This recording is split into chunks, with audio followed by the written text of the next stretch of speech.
Ever get blasted by ads for a sequel to a sequel's sequel and wonder how the hell these movies keep getting made? I'll be back. You've been back enough. In this video, we'll look at a few franchises that should have met an early death, but arise again and again just in time for summer blockbuster season, and also answer your question of why franchises rule the silver screen. First stop, Ice Age. If you're watching this video at lunch, you've probably already been hit with 3 ads for Ice Age Collision Course today. While it has never been met with the critical acclaim of WALL-E or Inside Out, Ice Age is the second highest grossing animated franchise of all time, second only to Shrek. Every film to date has been the highest grossing animated film of the year. In short, Ice Age is a cash cow. Or cash mammoth. Whoa! The franchise follows the adventures of Paleolithic critters Manny, Sid, and Diego as they fight climate change, midlife crises, and pirates? What more can they hit us with? Ow!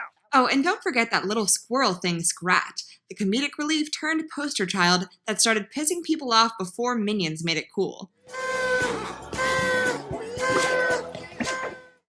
The film has faced fire at its utter lack of scientific accuracy, which we find a little ridiculous.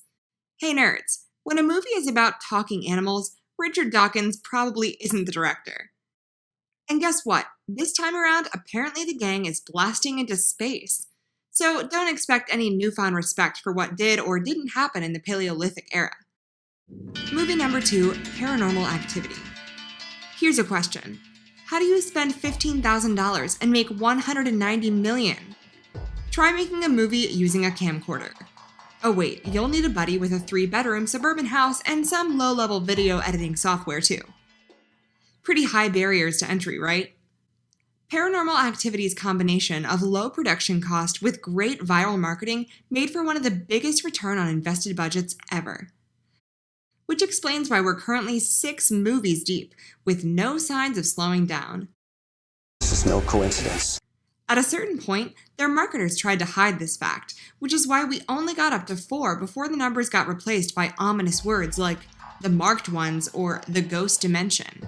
Fun fact, the director Oren Peli has been terrified of ghosts his entire life. Apparently, even Ghostbusters spooked him. Is this true? Yes, it's true. So we guess Paranormal Activity was like therapy? Movie number 3, American Pie. Those old enough to have watched the original American Pie when it came out in 1999, or smart enough to sneak into theaters, will remember it as the 90s definitive sex comedy. Oh, I can taste the bubbles.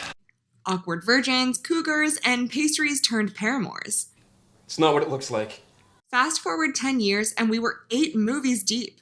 The most recent film, The Book of Love, proved there's only so many times you can cut a pie before nobody feels like they're getting enough. Just look at the movie's official title, American Pie Presents The Book of Love. Even the wording implies the franchise is presenting you the movie at arm's length. In fact, with poor writing and a whole new set of protagonists, the only thing connecting the interminable sequels to the originals was this guy, Eugene Levy.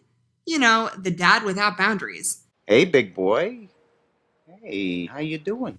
So there you have it, the top 3 franchises that should have met an early death. Now, a quick look at why they didn't. And there's obviously something going on here. Short answer, it's economics, dummy. Most people would assume as sequels get worse, they make significantly less money. That is not the case. The 4th Ice Age made $500 million more than the original.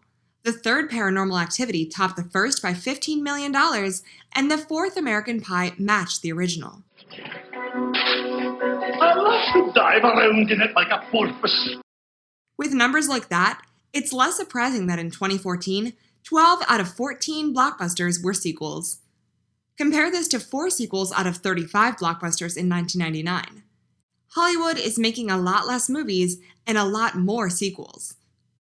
The reason is, ticket prices haven't increased since the 70s, inflation adjusted. But movies cost far more to produce today, with 45 out of 50 of the most expensive movies ever being produced in the past 10 years. Not to mention the costs of marketing in an oversaturated world, which have more than quadrupled in the last decade. Spending that amount, studios can't risk a flop. Sequels are the safest type of movie to make because the money has already been spent on branding and capturing an initial fan base. Audiences feel more comfortable shelling out for characters they already know. And alongside ticket sales, studios can start building merchandise empires on franchise lunchboxes, action figures, and even amusement park rides.